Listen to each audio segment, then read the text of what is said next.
வணக்கம். இன்றைக்கி நம்ம பார்க்க போகிற சமையல் ஒரு அருமையான தக்காளி இல்லாத கருவேப்பிலை குழம்பு இல்லை தொக்கு எப்படினாலும் வச்சுக்கலாம். இட்லி, தோசை, சப்பாத்தி, சாதம் எல்லாத்துக்குமே அருமையாக இருக்கும். ஒரு வாரம் கூட நீங்கள் ஃப்ரிட்ஜில் ஸ்டோர் பண்ணிக்கலாம். வாங்க இந்த கருவேப்பிலை தொக்கு எப்படி செய்யலாங்கிறத பார்க்கலாம். ஒரு பேன் எடுத்துக்கலாம். இதில் வந்து நல்லா ஒரு 2-3 சொட்டு எண்ணெய் விட்டுக்கலாம். கருவேப்பிலை வந்து நல்லா மொறுன்னு வறுக்கணும். எண்ணெய் நல்லா சூடாயிடுச்சு. இறுக்கி பிடிச்சிங்கன்னா ஒரு 2 கைப்பிடி வர்ற அளவுக்கு கருவேப்பிலை வந்து நல்லா கழுவிட்டு நல்லா ஈரம் இல்லாமல் தொடச்சி எடுத்து வச்சுருக்கேன். கருவேப்பிலை வந்து ரொம்ப வாடி போகவும் கூடாது, அதே சமயம் ஈரமும் இருக்கக்கூடாது.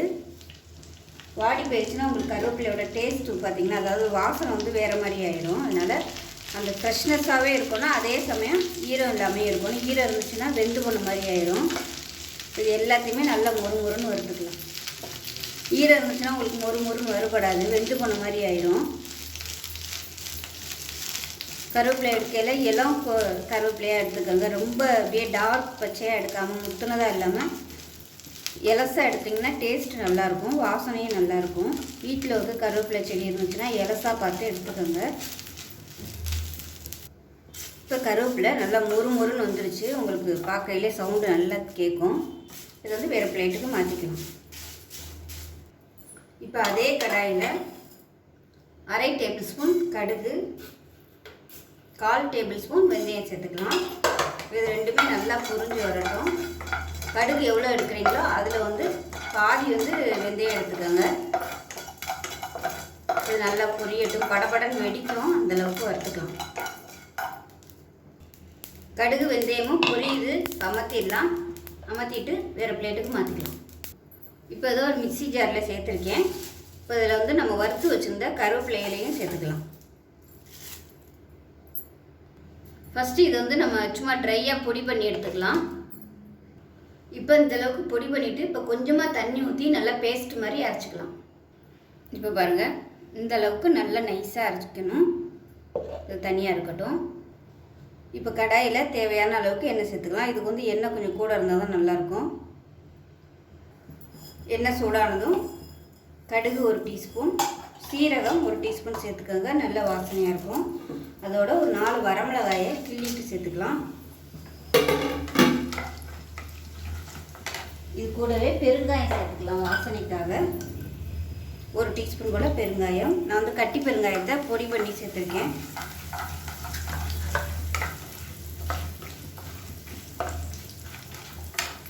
இப்போ இதில் ஒரு 20 சின்ன வெங்காயம் அப்படியே முழுசாக சேர்த்துக்கலாம். கட் பண்ணி சேர்க்கறதுனால நீங்கள் சேர்த்துக்கலாம். அது கூடவே 20 பூண்டு படும் சேர்த்துக்கலாம். இது எல்லாமே நல்லா வதங்கட்டும், நல்லா பொன்னிறமாக வதங்கணும். இப்போ பாருங்கள், சின்ன வெங்காயமும் பூண்டு நல்லா அப்படியே செவந்து ப்ரௌன் கலரில் வதக்கியிருக்காங்க. இந்த அளவுக்கு வதக்கிக்கணும், அப்போ தான் நல்ல வாசனையாக இருக்கும். இப்போ இதில் 1/2 டேபிள் ஸ்பூன் மஞ்சள்தூள் சேர்த்துக்கலாம், மிளகாத்தூள் சேர்த்துக்கலாம். இந்த தொக்கு வந்து நல்ல காரம் சரமாக இருந்தால் தான் நல்லாயிருக்கும். அதனால் நான் வந்து காரம் வந்து கொஞ்சம் அதிகமாகவே சேர்த்துக்கிறேன். ஏன்னா புளியெல்லாம் சேர்க்குறதுனால அந்த காரம் வந்து அடங்கிடும். 2.5 டேபிள் ஸ்பூன் சேர்த்துருக்கேன் காரம். எண்ணெயில் வதக்கி விட்டுக்கலாம். லேசாக ஒரு பரட்டி விட்டுட்டு அரைச்சி வச்சுருக்கேன் இந்த கருவேப்பிலை பேஸ்ட்டையும் சேர்த்துக்கலாம்.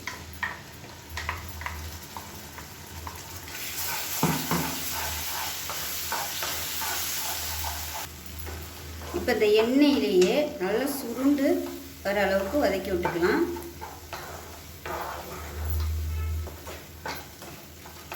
இது நல்லா வதங்கினதுக்கு அப்புறமா புளி தண்ணி சேர்த்துக்கலாம். லைட்டாக ஓரம்னா எண்ணெய் பிரிஞ்சு வரும், அதுக்கப்புறமா நம்ம சேர்த்துக்கலாம்.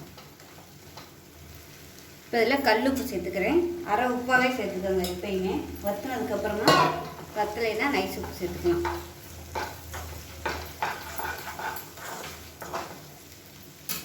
இப்போ ஓரம்லாம் நல்லா அப்படியே எண்ணெய் வந்து விட ஆரம்பிச்சிருச்சு. இப்போ இந்த ஸ்டேஜில் ஒரு லெமன் சைஸுக்கு புளி பார்த்திங்கன்னா 1 டம்ளர் தண்ணியில் கரைச்சி வச்சுருக்கேன். இப்போ அந்த தண்ணியை வந்து இதில் சேர்த்துக்கலாம். நான் வந்து கொஞ்சம் எடுத்து வச்சுருக்கேன், புளிப்பு டேஸ்ட்டு பார்த்துக்கிட்டு நம்ம சேர்த்துக்கலான்னு சொல்லிட்டு பாதி அளவு வந்து எடுத்து வச்சுட்டு பாதி தான் சேர்த்துருக்கேன். இது வந்து நல்லா அப்படியே கொதிக்கட்டும். புளி பத்தாத மாதிரி இருக்குது, கொஞ்சமாக சேர்த்துக்கலாம். இப்போ ஒரு 2.5 டேபிள் ஸ்பூன் காரம் போட்டுமே காரம் வந்து தெரியலை. காரம் வந்து நிறைய தேவைப்படும். ஏன்னா புளி தண்ணி சேர்க்குறதுனால காரம் வந்து அப்படியே அடங்கிடும். அதுக்கு தகுந்த மாதிரி நம்ம காரம் சேர்க்கணும்.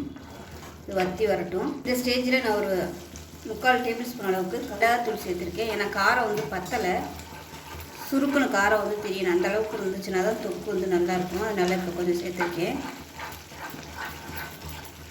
இப்போ கொதிக்க ஆரம்பிச்சிருச்சு. அடுப்பு வந்து மீடியமாக வச்சுட்டு மூடி வச்சிடலாம். ஏன்னா அப்படியே முகத்தில் தெறிக்க ஆரம்பிக்கும். மிதமான தீயில் வற்றி வரட்டும். இப்போ எப்படி இருக்குன்னு பார்க்கலாம். ஒவ்வொரு நிமிஷத்துக்கு ஒருக்க நல்லா கிளறி விட்டுக்கோங்க, இல்லைன்னா அடியில் பிடிக்கும். எந்த அளவுக்கு வற்றுதோ அந்தளவுக்கு வந்து சுவை கூடுதலாக இருக்கும். எண்ணெய் வந்து வந்துருச்சேன்னு சொல்லிட்டு நீங்கள் வந்து அமர்த்திடக்கூடாது. நல்லா அப்படியே சுருண்டு வரணும். கலந்து விட்டுட்டு மூடி விட்டுடலாம்.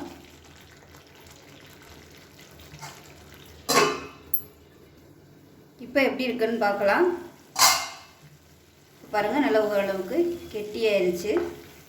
இப்போ இந்த ஸ்டேஜில் இந்த சைஸுக்கு வெல்லம் வந்து சேர்த்துக்கோங்க. சேர்த்திங்கன்னா டேஸ்ட்டு நல்லாயிருக்கும். ஏன்னா அந்த காரம் புளிப்பு எல்லாம் சேர்த்துருக்கனால நல்லா எடுத்து கொடுக்கும். அந்த காரம் புளிப்பு எல்லாத்தையுமே அந்த இனிப்பு சுவையோடு சூப்பராக இருக்கும். அது கரையட்டும். மறுபடியும் மூடி விட்டுடலாம். அப்பப்போ கிளறி விட்டுக்கோங்க. இப்போ எப்படி இருக்குன்னு பார்க்கலாம். இப்போ பாருங்கள், தொக்கு சூப்பராக வந்துருச்சு. இந்த கலரே பார்த்திங்கன்னா நல்ல ஒரு மாதிரி பிளாக் கலரில் ஒரு அந்த அளவுக்கு வரணும். இதில் விருப்பப்பட்டால் நீங்கள் மேலாப்பில் இறக்க போயில் நல்லெண்ணெய் சேர்த்து இறக்குனிங்கன்னா அருமையாக இருக்கும். ரொம்பவும் நல்லது, உடம்புக்கு நல்ல பசி எடுக்கும், கண்ணுக்கு குளிர்ச்சி, உடம்புக்கு குளிர்ச்சி. இப்போ வந்து நம்ம அமர்த்திடலாம். இந்த ஸ்டேஜில் உப்பெல்லாம் செக் பண்ணி பார்த்துட்டு சேர்த்துக்கோங்க.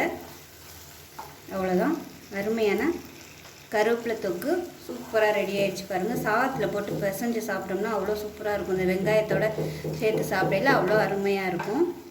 இட்லி, தோசை, சப்பாத்தி, சாதம் எல்லாத்துக்குமே அருமையாக இருக்கும். கஞ்சிக்கெலாம் தொட்டு சாப்பிட்டோம்னா நல்லாயிருக்கும். தயிர் சாதத்துக்கு கூட நீங்கள் ஊறுகாய் மாதிரி இதை தொட்டுக்கலாம், அருமையாக இருக்கும். ஸோ செஞ்சு பாருங்கள். ஒரு வாரத்துக்கு கூட நீங்கள் ஃப்ரிட்ஜில் வச்சுக்கலாம். எண்ணெய் வந்து நிறைய ஊற்றுனீங்கன்னா நீங்கள் வெளியிலே தாராளமாக வச்சுக்கலாம். எண்ணெய் வந்து அப்படியே மேலே மிதக்கிற மாதிரி எண்ணெய் ஊற்றுனீங்கன்னா நீங்கள் ஃப்ரிட்ஜில் வைக்க தேவையே இல்லை, வெளியிலே வச்சுக்கலாம். அவ்வளோதான், அருமையான தொக்கு ரெடி ஆகிடுச்சு. ஸோ செஞ்சு பார்த்துட்டு எப்படி வந்துச்சுங்கிறத சொல்லுங்கள். வீடியோ பிடிச்சிச்சின்னா லைக் பண்ணுங்கள், கமெண்ட் பண்ணுங்கள், சேனலை சப்ஸ்கிரைப் பண்ணுங்கள், பக்கத்தில் உள்ள பெல் பட்டனையும் ப்ரெஸ் பண்ணுங்கள். நன்றி.